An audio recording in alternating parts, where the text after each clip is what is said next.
Shadow Kyogre, Shadow Ho-Oh, and Varoom all feature in the Taken Treasures event in Pokemon Go. And in this video, I will be going through all the event details, event tips, Pokemon worth catching, raids worth raiding, and more.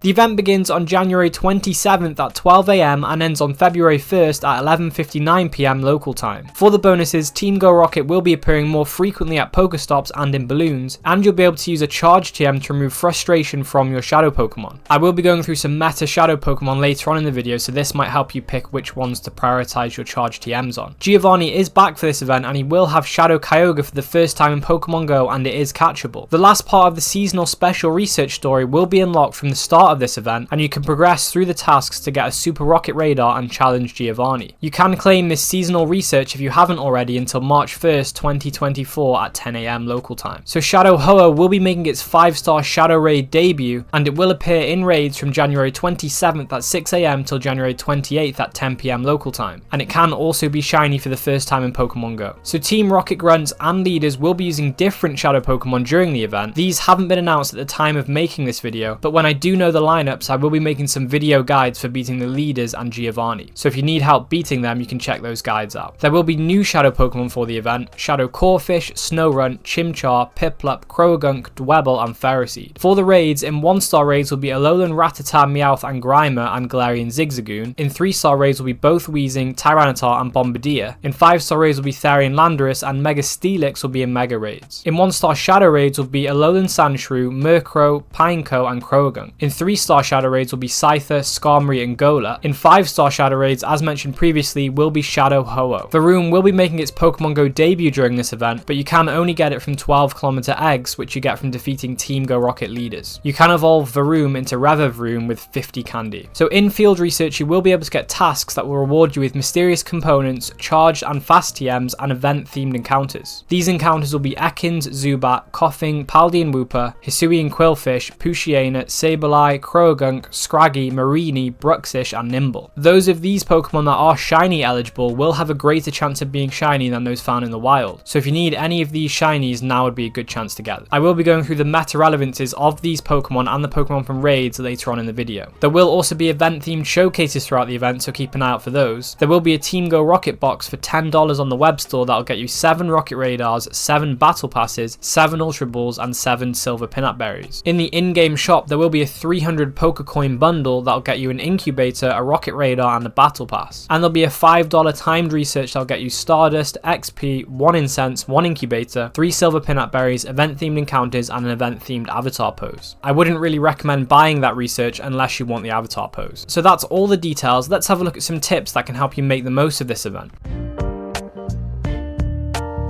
So with the increase of Team Go Rocket around, it's a good time to be hunting for some of the stronger Shadow Pokemon that you may want. The lineups for the Grunts will change slightly when the event starts, so these recommendations will be based on the Grunts that we have now, at the time of recording this video. The Grunts lineups don't normally change that much, so these should still be pretty relevant. Here are some specific Grunts and Pokemon to look out for. So the Dragon type Grunt is good to look out for because you can get Shadow Gibble, and Shadow Garchomp is a top Dragon type raid attacker and one of the best ground type raid attackers. Shadow Garchomp is also currently ranked 71 in the Master League and 37 in its regular form, so it could be worth purifying for that. Also, it has a Mega Evolution, which is even better than Shadow Garchomp as both a Dragon and Ground type attacker, so another reason to purify if you want to. But it is rarer to get a high IV Shadow, so it might be worth keeping one of those as a Shadow if you want it. From the Electric Grunt, Shadow Magnemite is available to catch, and Shadow Magnezone is a top 10 Electric type raid attacker, and it's ranked 61 in the Great League. From the Fairy Grunt, Shadow Ralts is available, and Shadow Gardevoir is the second best Fairy type raid attacker, second only to Mega Gardevoir. Shadow Gardevoir is also ranked 92 in the Master League. From the Fighting type Grunt, Shadow Hisuian Sneasler is catchable, and Shadow Sneasler is decent in the Go Battle League. It is ranked 89 in the Great League, 61 in the Ultra League, and 75 in the Master League. The Fire type Grunt can have Shadow Litwick, which is a top 10 Fire type raid attacker, and it is the best non-Mega Ghost type raid attacker, so definitely a decent one to pick up. From the Ghost Grunt, you can get Shadow Ghastly, and Shadow Gengar has the same sort of power and meta relevance as Shadow Chandelure, being one of the best Ghost type raid attackers. Shadow Gengar Gengar is also ranked 66 in the Ultra League. The ground type grunt actually has two strong Pokemon that you could go after. Firstly, Shadow Rhyhorn, because Shadow Rhyperior is the second best rock type raid attacker and a top 10 ground type attacker. Shadow Rhyperior is also ranked 70 in the Master League. The other notable Pokemon is Shadow Drillbur. Shadow Excadrill is one of the best ground and steel type raid attackers, so well worth getting as well. From the ice type grunt, you can get three decent Pokemon. Firstly, Shadow Swinub, because Shadow Mamoswine is a strong ground type raid attacker and it is the best ice type raid attacker, so well worth getting. Shadow Mamoswine is also ranked 33 in the Master League and 24 in its regular form. From this ice grunt and the steel grunt, you can also get Shadow Alolan Sandshrew, and Shadow Alolan Sandslash is ranked 63 in the Great League and 88 in the Ultra League, so a decent Go Battle League Pokemon. And lastly, from the ice grunt, you can also get Shadow Alolan Vulpix, and Alolan Ninetales in its shadow form is ranked 86 in the Great League and ranked 50 in the Ultra League. From the rock grunt, you can get Shadow Cranidos, and Shadow Rampardos is one of the best rock type raid attackers in the game. From this same grunt, you can also get Shadow Shieldon, and Shadow Bastiodon is strong in the Great League, being ranked 26 and 15 in its regular form. From the female grunt that says don't bother, I've already won, you can get Shadow Snorlax, which is ranked 25 in the Master League. For the male version of this grunt that also says don't bother, I've already won, you can get Shadow Charmander, and Shadow Charizard is ranked 57 in the Ultra League and 29 in its regular form. Also, Charizard can Mega Evolve, and Mega Charizard Y is the best fire type raid attacker. This same grunt can also give Shadow Bulbasaur, and Shadow Venusaur is ranked 37 in the Ultra League, and Mega Venusaur is also a top grass type raid attacker. You can also get Shadow Squirtle from this same grunt, but generally Blastoise is better in its regular form, being ranked 64 in the Ultra League, and Mega Blastoise is a top water type raid attacker. And lastly, from the female water type grunt, you can get Shadow Barboach, and Shadow Wishcash is ranked 16 in the Great League, and from the male water grunt, you can get Shadow Magikarp, and Shadow Gyarados is ranked 16 in the Master League, and also Mega Gyarados is a decent water and dark type attacker. So if you are looking for shiny Pokemon from these grunts, then there are a few grunts that can give Shadow Shiny Pokemon. The bug type grunt can get you shiny Shadow Pineco, the electric grunt can have Shadow Shiny Magnemite, the fairy grunt can have Shadow Shiny Mawile, the grass type grunt can have Shadow Shiny Bellsprout, which I do believe you can also get from the decoy grunts, the normal grunt can have Shadow Shiny Meowth, the poison type grunt can have Shadow Shiny Grimer, and all three of the Kanto starters from the male don't bother, I've already won grunt can all be Shadow Shinies as well. So with grunts appearing more frequently in balloons, it does mean that they will be appearing every 3 hours as opposed to every 6 hours. Generally, this will be a great event to work on getting your Platinum Purifier medal, especially if you manage to get some Shadow Pokemon that have a low Candy and Stardust requirement for purification. And remember, it is generally advisable to keep your Pokemon as Shadow Pokemon for raid attacking because of the 20% damage boost. When it comes to PvP, this is less clear cut, so I recommend checking sites like PvPoke to see which Pokemon are best to keep as Shadow or to purify.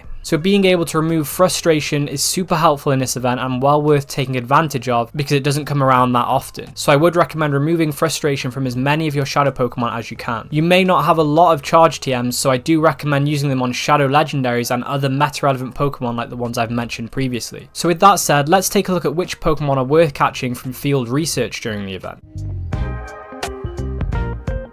So Paldean Wooper is good because Clodsire is ranked 20 in the Great League, so a strong choice there. But it does want 0, 14, 13 IVs to be at its best, which would require trading to get close to. Sableye is of note because it does give a boosted 750 Stardust per catch. Croagunk will be available, and Toxicroak is ranked 80 in the Ultra League, but probably worth trying to get it from the wild because its perfect PvP IVs are 0, 15, 12. So if you want to get close to those IVs, it will be a lot easier to get from the wild where there's no IV floor. Scraggy's evolution Scrafty is ranked 35 in the Great League with 0, 8, 15 IVs, and it is ranked 53 in the Ultra League with 9, 15, 15 IVs. Again, it would be easier to get these IVs from the wild instead of the field research. It is a similar story for Mareanie, where Toxapex is ranked 27 in the Great League, but needing 0, 15, 15 IVs to be at its best. Unfortunately, with a lot of these Pokemon wanting low attack IVs for PvP, it's probably better to try and get them from the wild if you can, over field research where it has a 10, 10, 10 IV floor like it does in raids. But it is also good to note that even if you don't have the perfect PvP IVs, making sure you have the correct moveset is a lot more crucial. So even if you don't have the correct IV spread or anything close, you can still use these Pokemon well in the leagues that they're good in. Having the best IV spread for PvP becomes more important at the top ranks of play. So when it comes to raids, which Pokemon are worth your raid passes? For the 1-star raids, the only one that really could be worth it from a meta point of view would be Galarian Zigzagoon, because Obstagoon is decent in Go Battle League. It is rank 101 in the Great League, 84 in the Ultra League, and 129 in the Master League. However, for the Great League, its perfect PvP IVs are 0, 14, 15, and in the Ultra League they're 0, 15, 13, which are impossible to get from raids with a 10, 10, 10 IV floor. You would need to trade with a low friendship level friend to get close to them, so I would recommend only raiding this if you are looking for a hundo for the Master League. For 3-star raids, Galarian Weezing is an option because it is ranked 68 in the Ultra League. It does want perfect PvP IVs of 8, 15, 15 to be at its best, which would again need trading to get. Tyranitar is in 3-star raids, and this is well worth raiding if you need a good one, because it is a top 5 dark type raid attacker and a strong rock type raid attacker as well. And in its mega form, it is the best dark type raid attacker and the 3rd best rock type raid attacker overall. So it is a very strong raid attacker, and also Tyranitar is ranked 85 in the Master League. In 5-star raids, we will have Therian Landorus with its legacy move Sansear Storm. Again, I would recommend raiding this Pokemon because it is one of the best ground type attackers when it gets Sansear Storm, and it is currently ranked 39 in the Master League, which will most likely improve with the addition of Sansear Storm. Mega Steelix might be an option to raid if you need a steel or a ground type mega. Also, Steelix itself does have some relevance in PvP, being ranked 78 in the Ultra League. So out of these raids, I would put Tyranitar and Therian Landorus at the highest priority. Moving on to Shadow raids, in 1-star Shadow raids we have Shadow Alolan Sandshrew. This could be worth picking up because Shadow Alolan Sandslash is ranked 63 in the Great League and 88 in the Ultra League, but again, with the 666